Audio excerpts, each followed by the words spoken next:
Hello and welcome to Class Solutions Dental Education Podcast, the podcast series where we share knowledge and experience to provide value to you and your dental practice. I'm your host, Phil Cole, and in today's episode, we're diving into one of the more critical things that I think people need to pay attention to in running a successful practice, and that is compliance and risk management.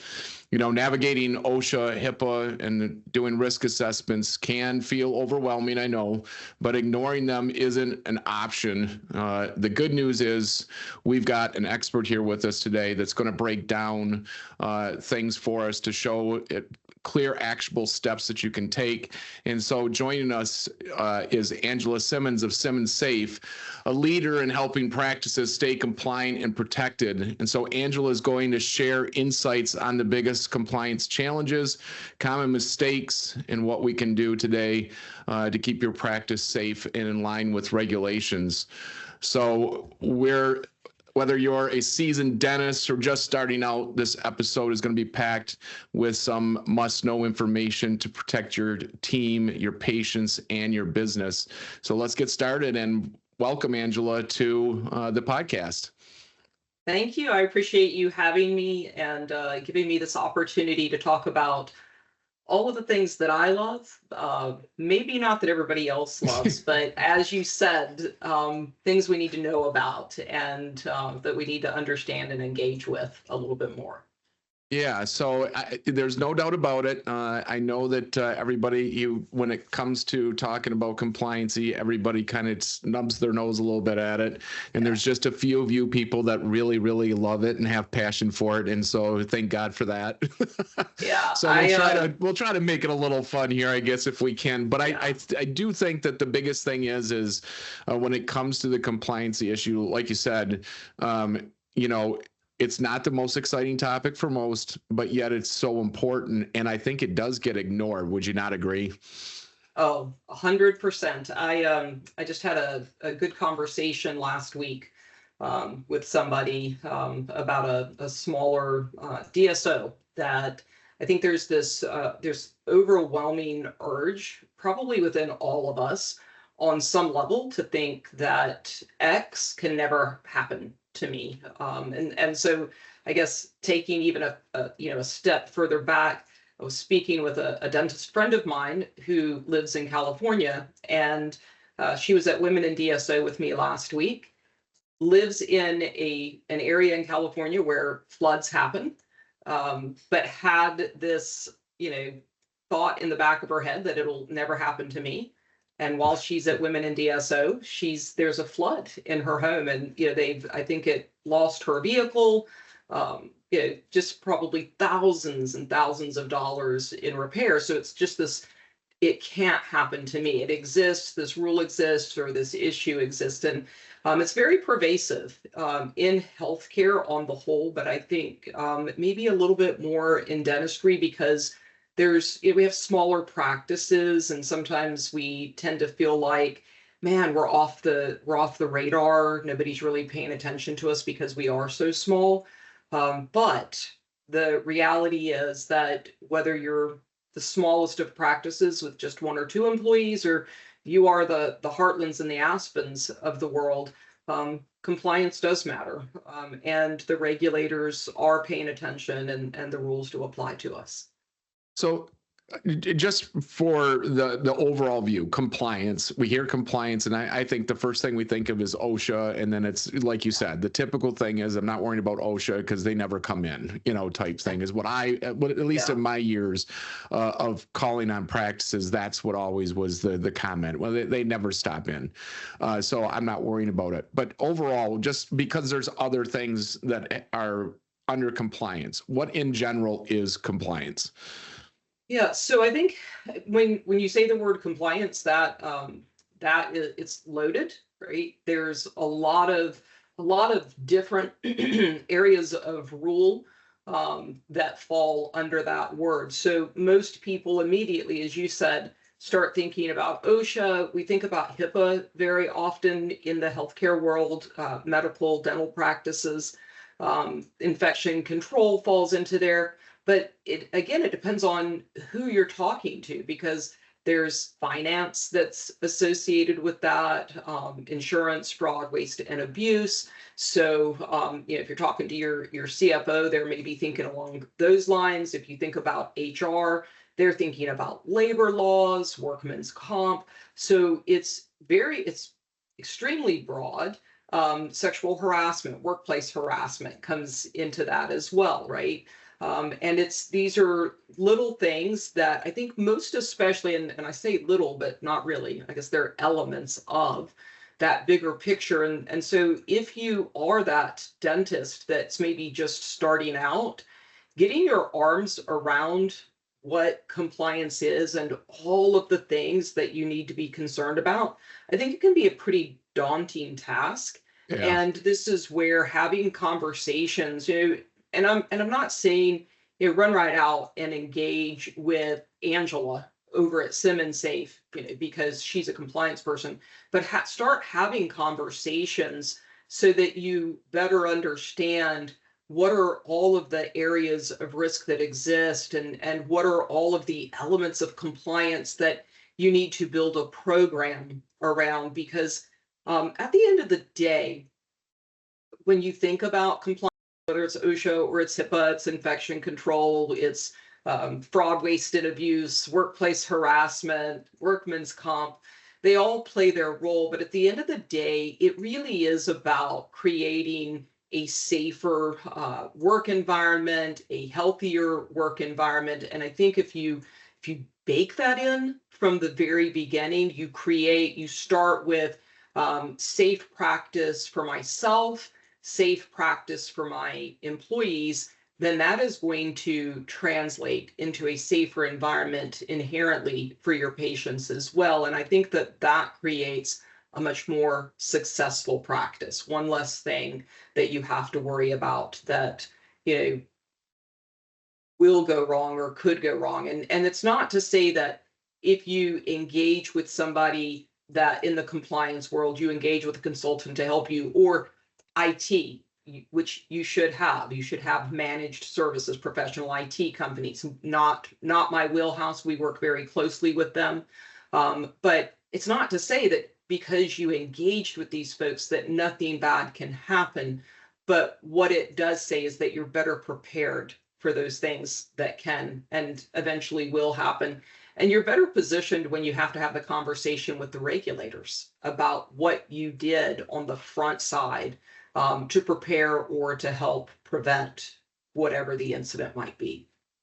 Yeah. And I think that, OSHA is always going to be around, in HIPAA, right? Because those are the two buzzwords that you always hear. But I think what you mentioned that I just want to ask one question for you on is when you're talking about like what we see as coaching and transitions when we're doing those and we ask for employee handbooks and so forth.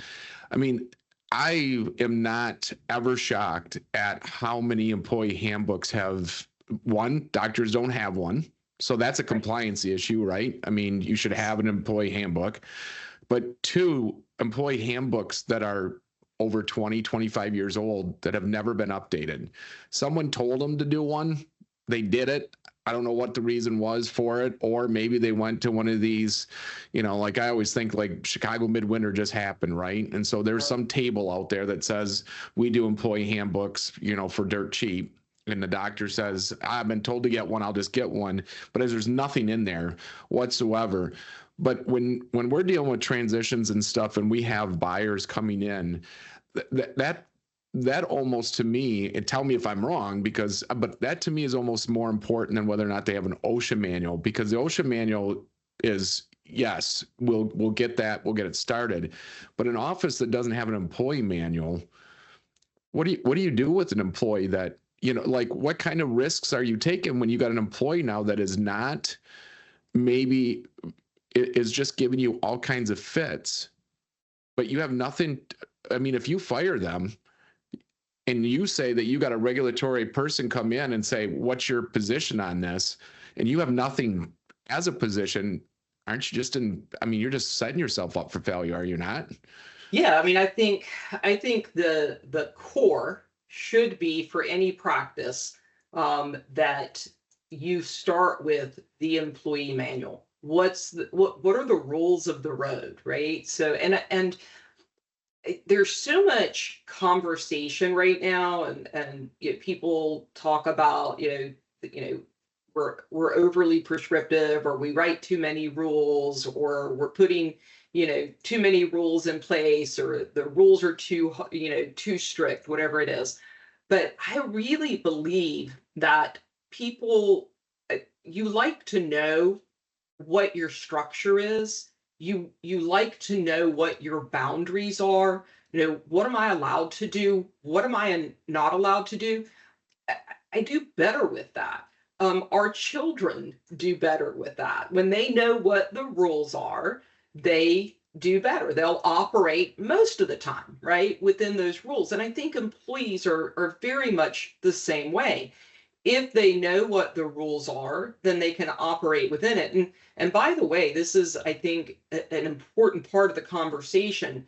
You cannot just buy this manual, this template, right? This boilerplate template, off the internet somewhere, or at Chicago Midwinter at some booth, and take that back and put it in your office and say, we've got policies, right? We've got our employee policy, or we've got our OSHA policy. Because if you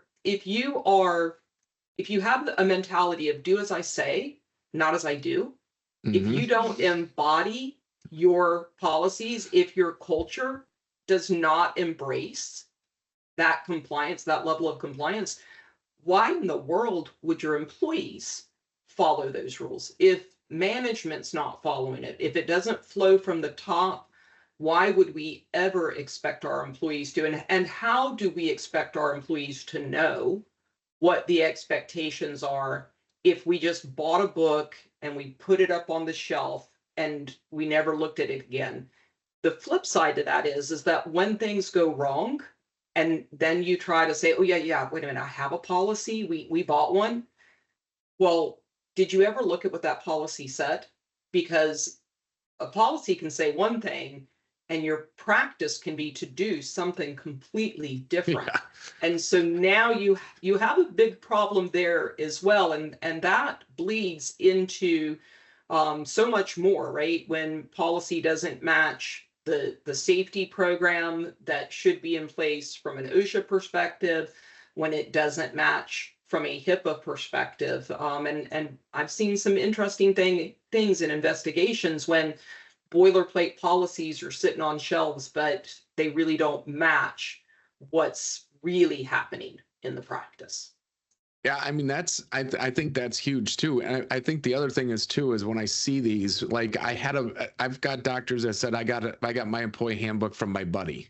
He gave me he had his done up, but they're in different states. You know what I mean? So the guy, his buddy's in California and he's in Michigan. And I'm like, yes. But do you realize that the difference between those two employee handbooks and the laws are probably tremendously different, and you don't know it.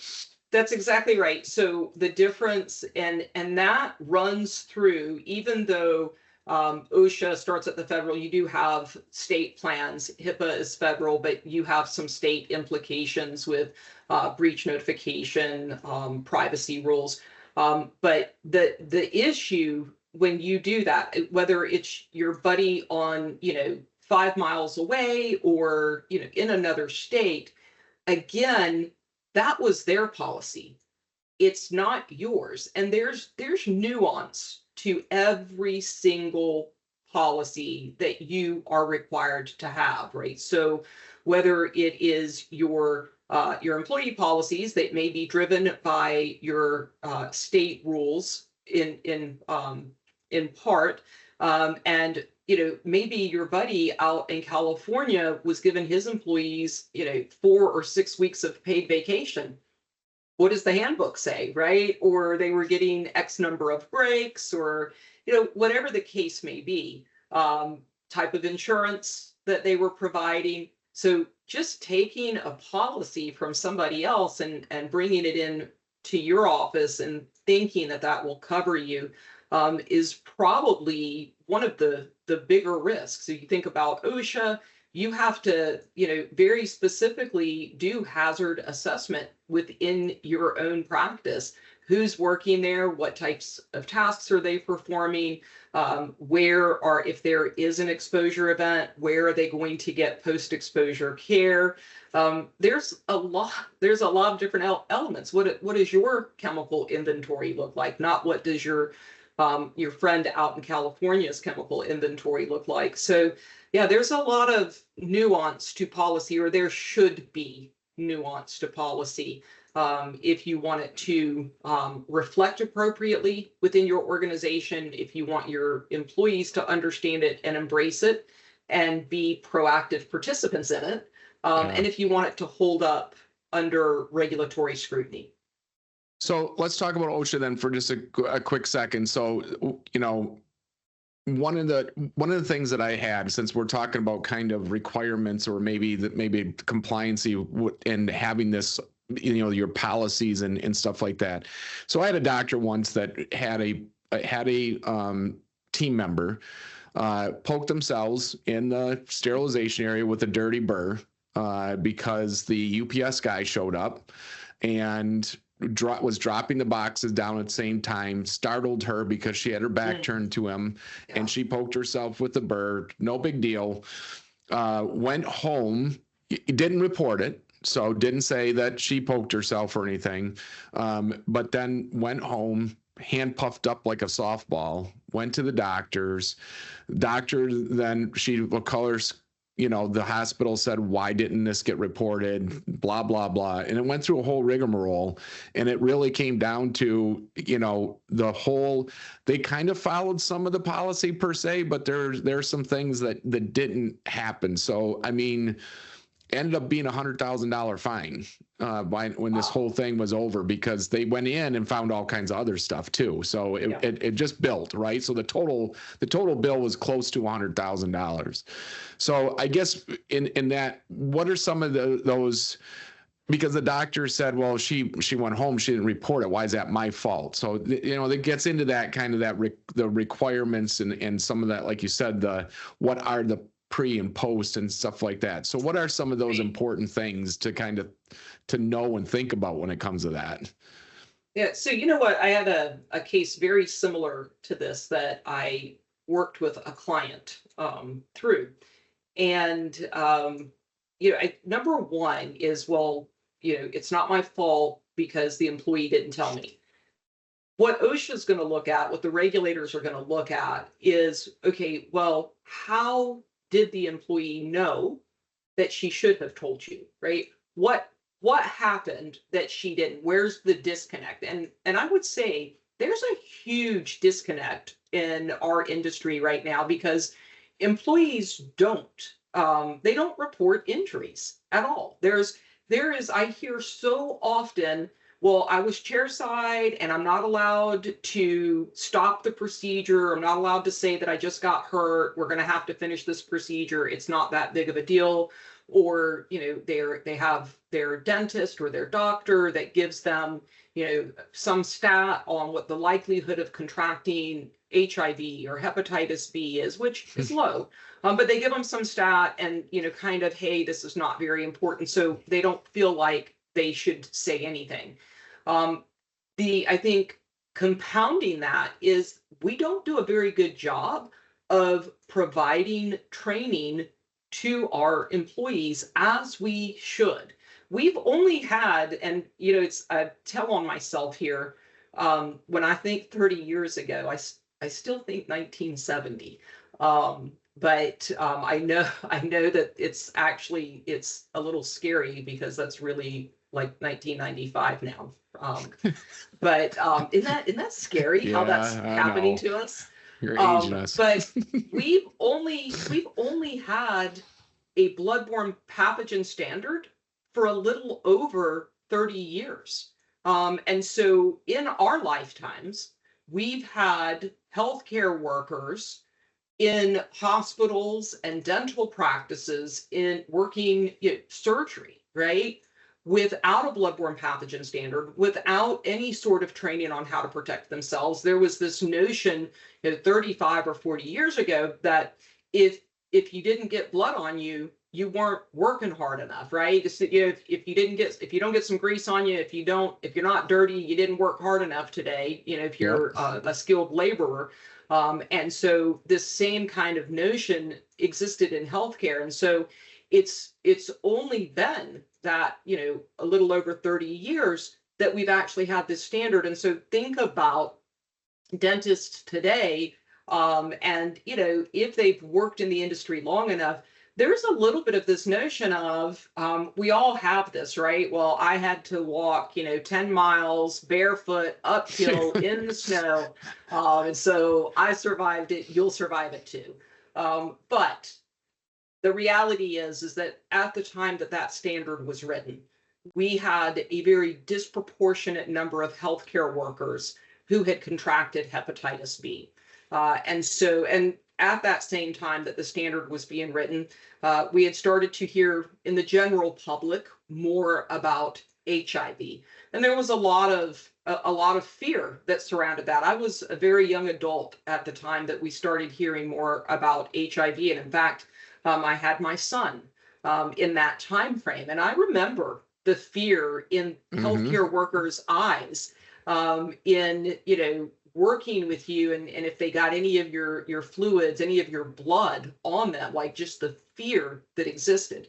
And I think we've maybe kind of forgotten that a little bit, and we've kind of dismissed it, and it's kind of the mentality of, I survived it, you'll survive it. There's a little bit of, we've done OSHA training before, it's not important again. But at the end of the day, that requirement on annual training, the initial training within 10 days of hire, the annual training is important because it's the reminder that there's some rules in place to keep you safe. Here's, think about the things that you're doing every day. What are the tasks that you perform? What are the risks associated with those tasks? And listen, we've put all these controls in place, but if something goes bad, here's the process. And if we don't have that very basic process, because OSHA is about, I have a lot of people ask me what OSHA's interpretation of something related to patient care is. Nothing. OSHA cares about your employees. Employee safety is what sits at the core of the Occupational Safety and Health Act, what sits at the core of the bloodborne pathogen standard. And so back to that employee with that needle or that burr stick, right, that didn't report it, good training, policies and procedures, and a culture of compliance where at the top, we're talking to our employees about, hey, this is your safety is important. The safety of our patients is important. And here's the things that we're going to do to make sure that happens. I think it has to absolutely be embodied from the top all the way down. Yeah, I totally agree. And it was funny because it was in a smaller town that this happened. And so as soon as it got reported and it got out, everybody and their brother was asking me, who do you use for OSHA training? Back in the day when I was doing sales, and it was just so funny to see how quickly, it was like, oh, it happened in our town, and so now I better make sure I'm ready. Yes. So it's always that, to me, is what it comes of that is like, until it happens in the community, it's always happened. But I also think that with the OSHA and HIPAA, do you feel like sometimes maybe, I guess this is a far out question, but do you think sometimes because we force them to do a 1-year review, that's actually hurts the OSHA and HIPAA? Because there's a lot of, I just was at one at a dental society, and I'll just tell you, it was just the same stuff. Like, there was no enthusiasm. There was no nothing. And what made me what's just made me so interested with Simmons Safe is just, you look at things way different. I mean, and you're thinking of everything, and you're bringing up things. I'm like, oh, I didn't even realize that, and wouldn't have associated with that. So I guess my thing is do you see that with when you're running across these companies? Like, because I get doctors that will call us and sit there and say, hey, can we get a OSHA renewal from you? Can you do it within an hour? And I'm like, wow, Yes. you know what I mean? So it's to hurry up and get my qualification done, and I'm not worrying because, and then I know the one thing is when COVID came out, everybody wanted OSHA, right? Because everybody wanted to know what COVID was saying.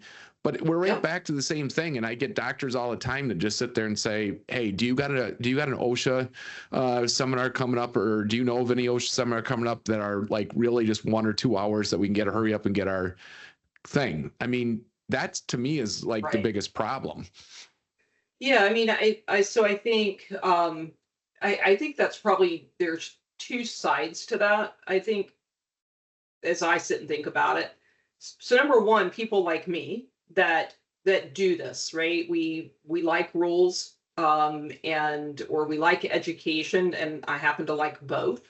And so one thing that I realized a very long time ago, I have been in this industry for 30 years. And one of the things that I realized a very long time ago as an educator was that if you are going to talk on a subject, first of all, you better know what you're talking about. And then number two, you better find a way to make it interesting. I've sat through OSHA trainings where they talk about, here's the standard, here's what the bloodborne pathogens are, here's how you contract HIV, here's what the symptoms are, here's the treatment. And it's so dry and it's so boring, and your employees are just kind of sitting there, right? This is, I have to do this, so I'm just going to sit here, not paying attention, probably nothing, not learning a thing, not hearing a thing that's being said. And so some of that's people like me, our fault, right? The consultants that are out in this industry. We have to make sure that we are taking these rules and that we're presenting them in a way that is, interesting, but also, I hear what I need to hear. I hear it in such a way that makes me want to listen, and that I can see how it applies to what I actually do. So if you just talk to me about bloodborne pathogens and the risk of transmission and post-exposure protocol, and you are just as dry and monotone as you go through that entire training, I'm not listening to you. And I think that's part of it. I think the flip side of that is where we treat it like a checkbox. And the one thing, if I could put any message out to our industry, is that hiring a consultant, and I don't care who it is, it's Angela or it's some other awesome company that's out there, hiring the consultant that is helping you, and that's a key word, helping, right? Mm-hmm. Helping you with your OSHA program, your infection control program, your HIPAA program. We are not compliance by ourselves.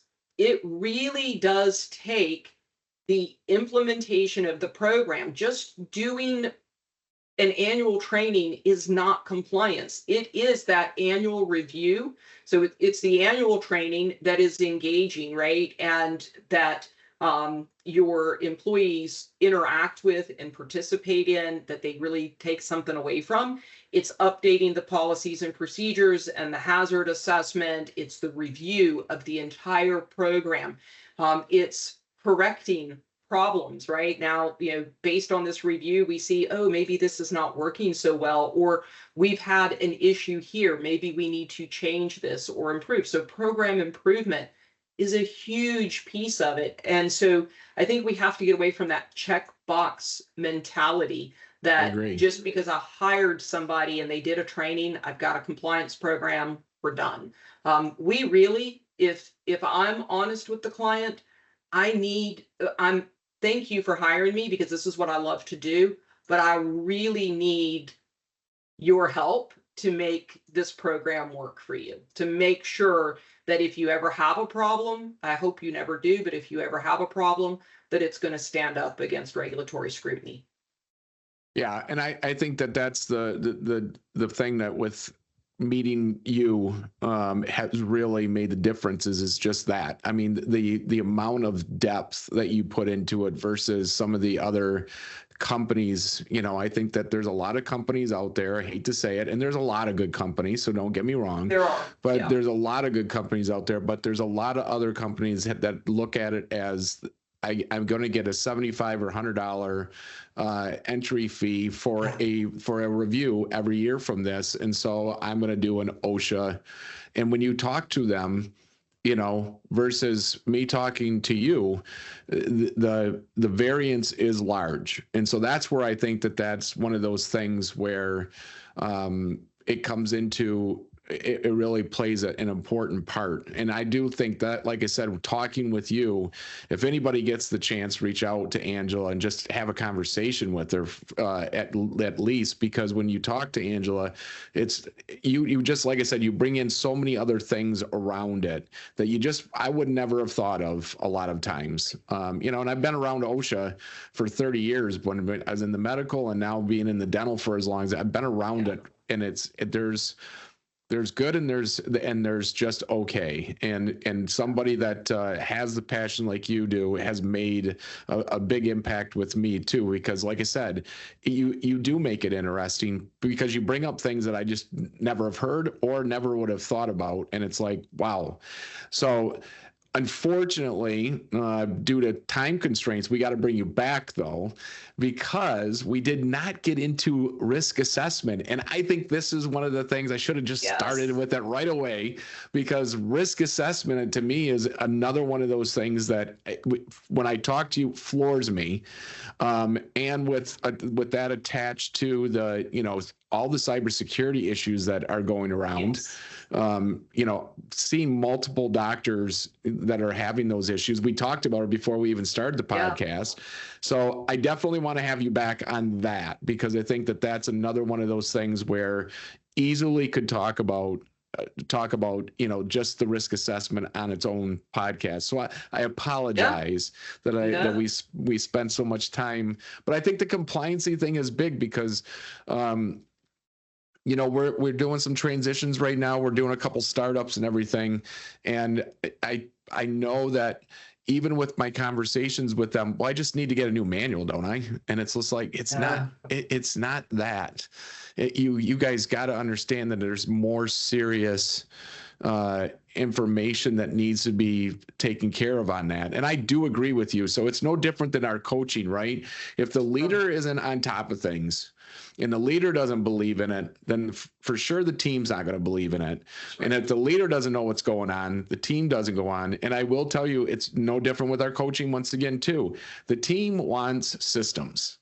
The team wants to be able to rely on, this is the way I'm supposed to do it. No one wants to walk into a job and not know what their job description is, because they're just going to flounder. And I think it's the same thing with the compliance, and what you guys have put together is incredible.